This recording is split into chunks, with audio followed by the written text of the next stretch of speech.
What's going on, moms and dads? We are live at halftime Sunday night. Fade You podcast recapping week 4 in the NFL. Matthew James here with Chris Duke. How you doing, Dad?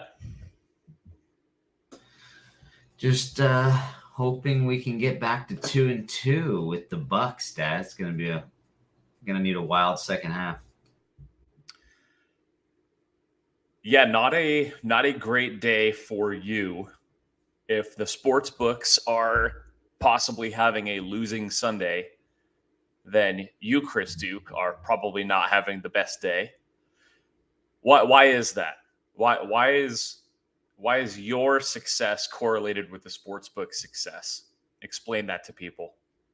Yeah, it's hard to pick and choose. We say this with the contest. There's going to be a week or two when there's just straight chalk, and there's a few dogs that covered today, but it seemed like even the dogs that covered, like you and I were talking about, or the faves, a lot of people were on the Raiders, and then that 1-point dog, the Cardinals destroyed, and Titans were kind of a popular dog. So in the popular teams, then you got the Eagles and the Chargers and all those teams that are favorite road, faves and home faves. It's just not going to be a profitable day. Do you want to shout out your Cowboys guy from the bar earlier? Yeah, or the Packers people that were just absolutely stoked about their Packers.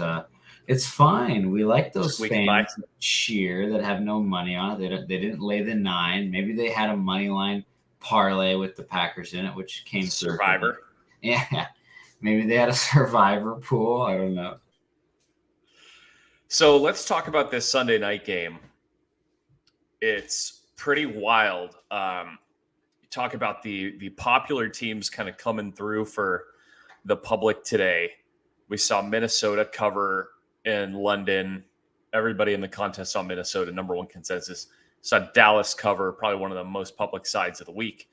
You saw public sides come through in Tennessee, Philly, Chargers, afternoon, Arizona, Raiders, and the Chiefs, very public side despite the line moving towards the Bucks.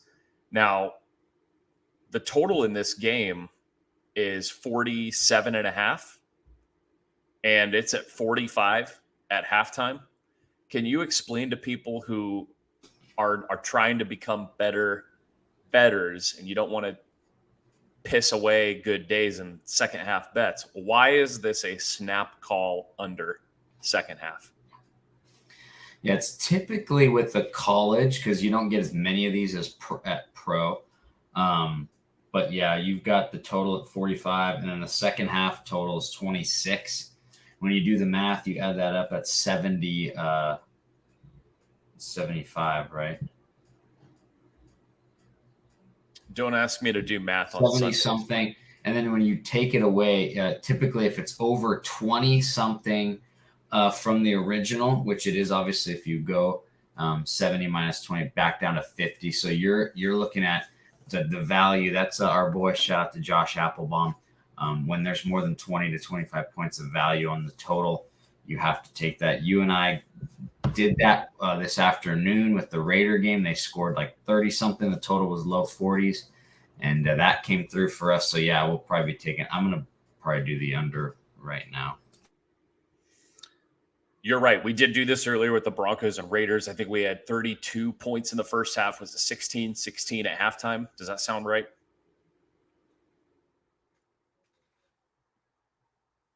No, I think it was 19-16, right? 19-16. So we had 35 in the first half, and then I think the second half total was like 23, something like that.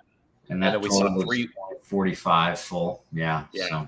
And we saw 3 points in the third quarter. So things happen in the first. Like there's some really fluky stuff that happened in this first half. I mean, the Bucks fumble the opening kickoff, and Kansas City scores a touchdown a minute into the game. Like, most of the time, you're not fumbling away the opening kickoff. That's a pretty fluky thing that happens in NFL games.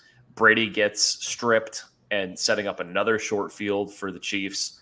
So one of the reasons we love football is because of some of the wild bounces and some of the variance, and that really is what happened in this first half here. So you kind of just expect. I mean, if you're going to hammer this second half under, Chris, you're just expecting things to really just settle.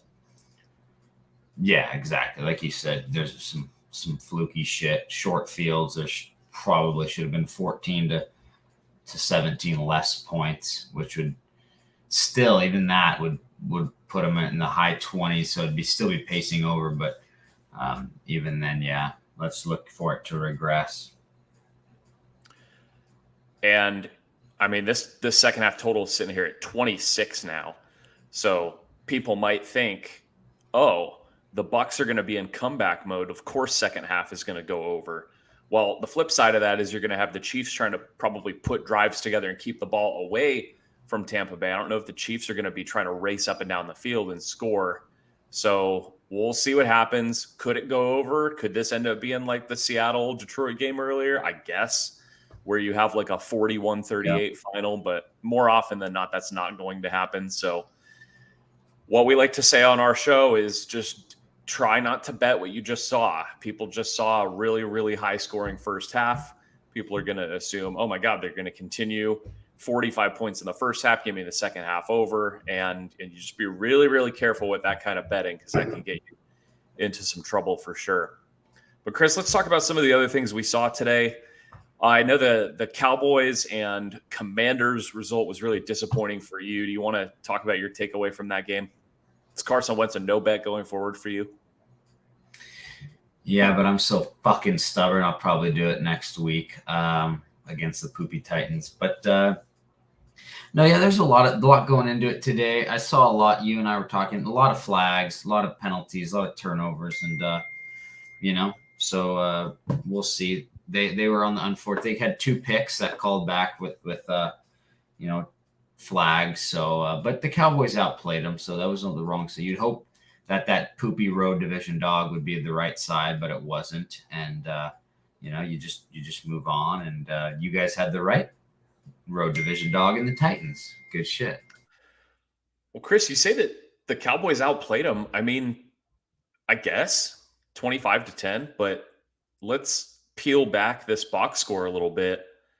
Washington outgains Dallas 297-279. Washington has 17 first downs to Dallas 15. Both teams 5 for 15 on third down. Washington wins the time of possession 33 minutes to 27. Difference in the game, Dallas 4 penalties for 20 yards. Washington 11 for 136. So you have give them a football field and a half, huh? So you had the missed interceptions that are called back from penalty, like you said, and you have Washington just hemorrhaging penalty yardage. And so this maybe is a little bit of a misleading box score, where Dallas has now covered 2 in a row for people against NFC East teams. Washington has now 3 straight non-covers after winning week 1.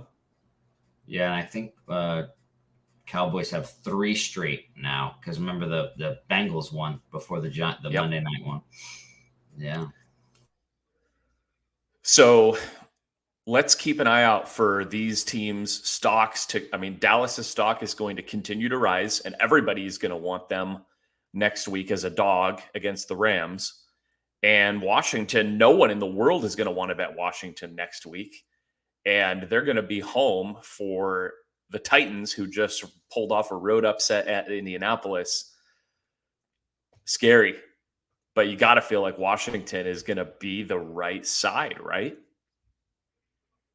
Yeah, and you and I have the Niners tomorrow night. So if they handle the Rams and they don't look good, everyone's going to be down on the Rams and high on the Cowboys. It might be a look ahead for a trendy dog, huh, Matt? Quite possibly. A couple other ones I want to point out. I took a loss on the Jaguars today. That was really unfortunate. They get a quick defensive touchdown. They go up 14-0 in the game. They allow 29 unanswered points to go down 29-14. They score. They end up losing by 8. They actually get the ball back with a little over a minute left, and Trevor Lawrence on the first play fumbles. Trevor Lawrence commits 5 turnovers today in the rain.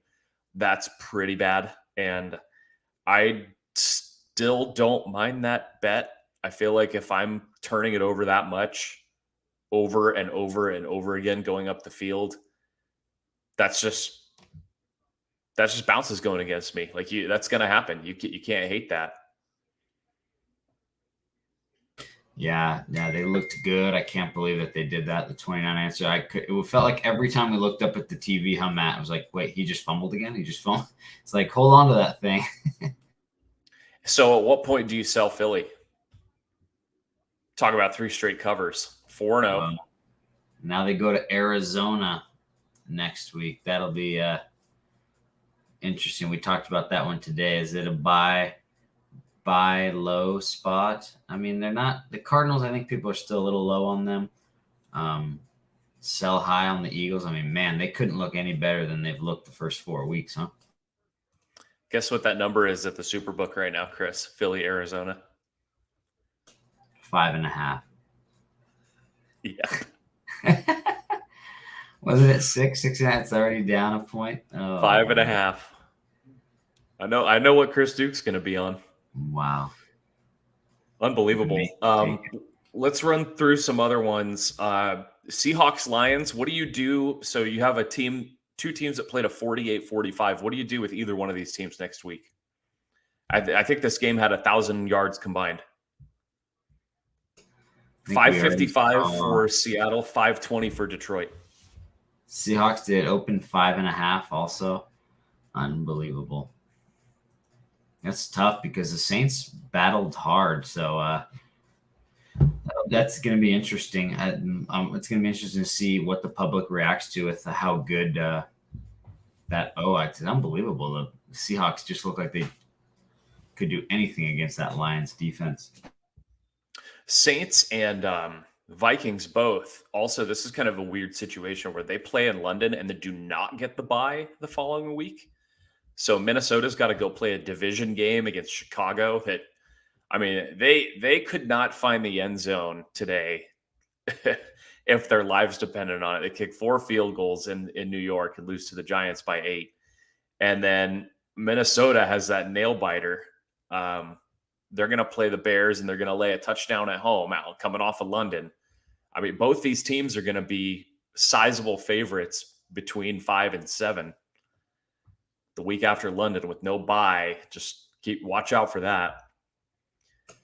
Careful with that, folks. What about the Colts, Chris? The Colts drop another one. They lose at home to Tennessee. Now they're going to go on the road and play Thursday at Denver. Do you have to stay away from both of these teams? Battle of what their current state is. The horses, the Colts, and the Broncos. Can you really feel good about either team on a Thursday night with that extra variable? Again, you don't want to lay with the Broncos, but what is it? It's probably going to be 2 slight dog. The Colts. Yeah, I mean, that's a Thursday night. You have to be real confident if you want to put a Thursday night in, a contest or something like that. So it's probably got to be a stay away, huh, Matt? Yeah, I mean, people don't want to lay 3 with the Broncos, and we've seen that already this season. And but how can you feel good about Matt Ryan and the Colts on the road in Denver on a short week? Seems like a less than ideal situation there. Panthers, complete stay away team right now. You want to shout out Baker, Matt Rule, that whole group over there in Carolina? Say exactly what you want to say, Chris. Thanks, Baker. Why don't you just let them tip more of your balls today, Baker? So are you completely staying away from Carolina? I mean, this team, between the turnovers, the batted down passes. Yeah, unless they're getting, a super inflated line or something like that over a touchdown or something like that. Yeah, it's something where seems like you just can't trust them. Any other ones stand out for you? Big takeaways that you want to kind of be very mindful of going into next week? I think you mentioned, beware of the Jets with a big win on the road. Are they going to last time we saw them with a big win like that, they lost big to the the Bengals. The Patriots was pretty impressive, hanging tough with the Packers. Packers have been really unimpressive, and I think they're going to lay 7.5. That's over a touchdown, and I don't know. We'll see what that looks like if the Giants are going to be a trendy dog with how bad the Packers have looked these first few weeks. Well, let's also keep an eye on the Giants quarterback situation. Injuries there in the quarterback room. We have seen QBs that are thrust into duty actually do okay ATS. Shout out Cooper Rush. Shout out Brian Hoyer and Zappy Dappy Doo for the Pats getting it done ATS. So watch for is Green Bay going to really have an inflated line again against a backup quarterback? I know. We'll see. It's 7.5. I see right now. I wonder if it'll trickle back up to that 8-9 range like it was today against the Patriots with a backup quarterback. So yeah, neutral site, long travel for the teams. Giants D is pretty good. So we'll see. We'll see if they can. And yeah, Aaron Rodgers just hasn't been right. They're squeaking out wins, so good for them. But they sure don't look like the Packers of old. Falcons 4-0 against the spread now, and 2-2 overall. They are going to travel to Tampa. We'll see what happens in the second half of this Bucs game. Falcons are going to travel to Tampa and probably be around a touchdown underdog. At some point, we're going to get to a spot where you want to jump off of Atlanta, but is that spot when they're going to be catching a lot of points again, and they've shown how scrappy they can be? Yeah, especially if, like you said, if Tampa comes back and wins this game, then that might be still an inflated line. But if they, lose this by a couple scores, people might really like what they see with Atlanta. I think it's over a touchdown, huh? To start, looks like 8.5, something like that. Yeah, it'll be pretty high. Let's talk about this one and then get out of here and watch the second half of this game. Bills-Ravens, kind of a what the fuck game. Ravens up. God, what were they up? 20-3. 20-3, 20-10 at halftime after the Bills get that late touchdown with 13 seconds left in the first half. And the Ravens get shut out in the second half. This is not the first time the Ravens have let a lead slip away in the second half. They did this a couple weeks ago at Miami. Different game with that going back and forth, really high scoring. This one, they just completely get shut out. The Bills come back from down 17 and win. What do you do with either team? Bills clearly still have injuries and some issues. They scored 23 here against a very injured Ravens team. The Bills were coming off a tough one last week. Bills are going to lay a ginormous number against, it looks like, Kenny Pickett and the Steelers next week. How do you feel about the Bills going into next week? How do you feel about the Ravens? Now we're going to host Cincy on Sunday night next week. That's going to be a great one. You love when the AFC North battles it out on Sunday night in the trenches. And it'll be interesting to check and see how big of a fave the Ravens are. And the Bengals are feeling it. Joe Burrow, he wasn't batting an eye when he was 0-2, back to 2-2. And he's feeling confident. He threw all those picks week one. He said, that's not me. But it's going to be interesting. I know, Matt, I think last year we pointed out that rookie QBs catching more than a field goal are pretty decent in their first starts.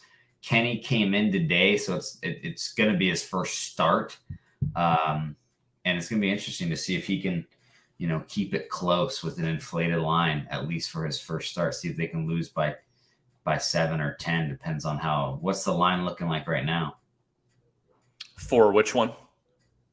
Bills, Steelers. Oh my God. I'm seeing 14.